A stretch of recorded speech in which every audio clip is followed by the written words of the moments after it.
Continuing on, of course, from the role of more retro games that I've been featuring on the channel over the past few days in particular, we are now turning back to probably the #1 most nostalgic game of my whole life, I would think, Test Drive Unlimited 1, or just Test Drive Unlimited as it was called at the time. We're looking at another car which, if I recall correctly, I think was a DLC car.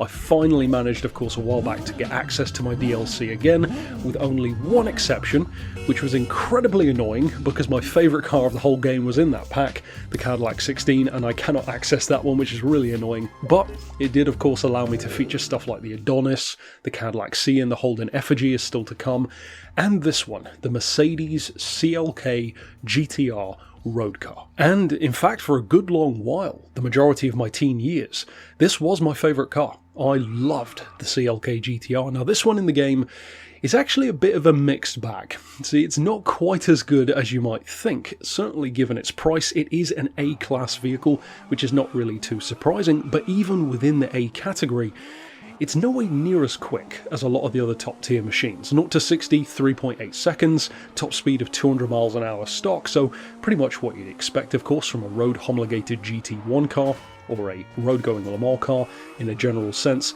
It's 980,000 credits though, which is quite a bit. Not necessarily the most expensive thing around, it's up there though. And for that kind of price, well, of course it is a legendary car, which is most of the reason why it is so expensive. But in terms of actually delivering on those expectations, well, that's where it doesn't quite match up to what I would have hoped for. Now, even the weight, despite being a road-going race car, it's not that great. 3,400 pounds is fine, but it's not that special. In terms of horsepower and torque, well, it has 612 horses, which is pretty good, you know, it's naturally aspirated. And in terms of torque, it's 571 pound-feet, which is actually a lot better than it easily could have been. It's a very large capacity V12, of course, and in some ways this is kind of what the Pagani Zonda R ended up morphing from, this idea of the CLK GTR. Now in the racing world, of course, this is an absolute legend, and when it comes to road cars, it's one of the ultimate unicorns. The Roadster even more so. And the Roadster, for me more specifically, was my favourite car of them all. Even less of them were produced. It looks slightly different. I think it had slightly different specs. They're worth even more on the used collector's market. And it's the kind of car which actually I would have expected, if any game was going to have it, it would be TDU. And as far as I can recall, I don't think I've ever actually seen a game feature the open-top version. I'm sure there's some game somewhere that has, but you do tend to see this one mostly. And again, like with many more obscure cars at the time, you would see this pop up in a few games. Of course, it was in Forza, it was in Project Gotham, it was in this game as well. You'd occasionally see the even faster Supersport version pop up, which I believe is the one that Project Gotham used. In this game though, I would not say it's the kind of car that you really need to save up for. This is one of those supercars which I would say you can save until later. If you want to collect it just to have all the cool cars, then absolutely, it's not bad per se, but it is definitely not one of the top tier A category cars. In a straight line, it's got nothing on a Koenigsegg, nothing on a Saleen, certainly cannot keep up with something like a McLaren F1, and then what you're left with is pretty much the modern day equivalent of one of the really expensive classic Ferraris or Lambos or any other classic from a collector's perspective. Now that's not a bad thing, but it just means that when you go into buying a car like this in at least this game, you do definitely have to bear that in mind, because it's nowhere near as quick. In fact, one of the most surprising things to me is the cornering, or kind of lack thereof. You would hope that since it can only do 200 miles an hour, 0 to 60 is fine, but not really any more special than an SLI McLaren is. The price is pretty high, the power is fine, the weight is decent, but not that great. You would hope that the one saving grace would be the cornering.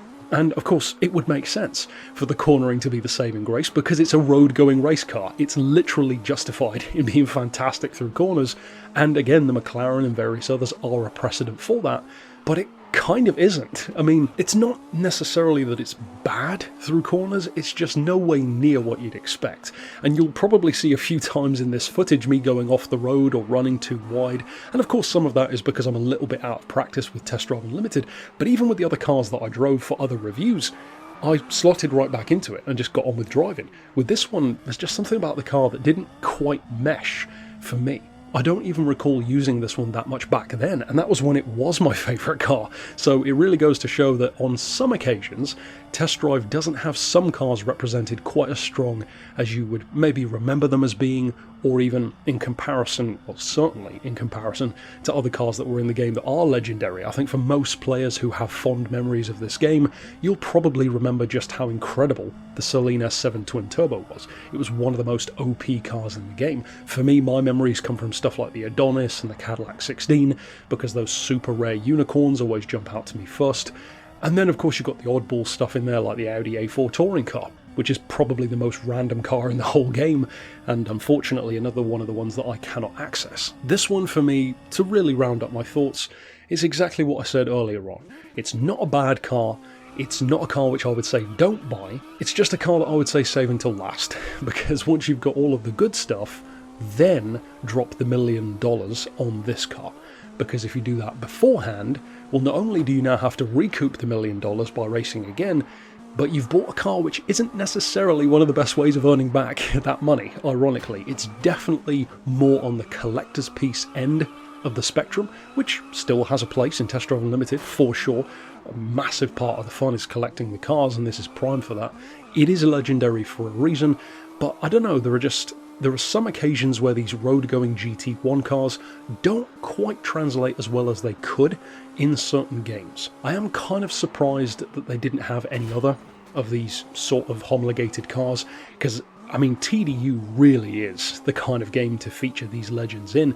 These are the most exclusive road cars you could buy, by far the most expensive cars in the world. And in fact, when the CLK GTR first came out in real life, it was, I believe, the most expensive car in the world ever. When new, it was like £1.1 million. In like 1998, that was even more than it would be today. Overall though, it's still awesome to see it featured in a game, being able to open the doors. I love the touch of how when you look out the back from cockpit view, you can't see anything. I've always loved that. In TDU, they do the same thing with the Maserati MC12. It's just kind of comedic to remind you, oh yeah, this doesn't have a rear window. I love that for some reason. Ultimately though, I'd love to hear your thoughts if you did love the car, or if there are others that you'd like to see. Chances are I will get around to doing them, and there may be some cars that you'd like to see me talk about that I already have, so absolutely, of course, you can check out all of those in the Test Drive Unlimited playlist here on the channel, where I've got the first game, the second game, and even news about TDU Solar Crown as well. But for now, as always, thanks for watching.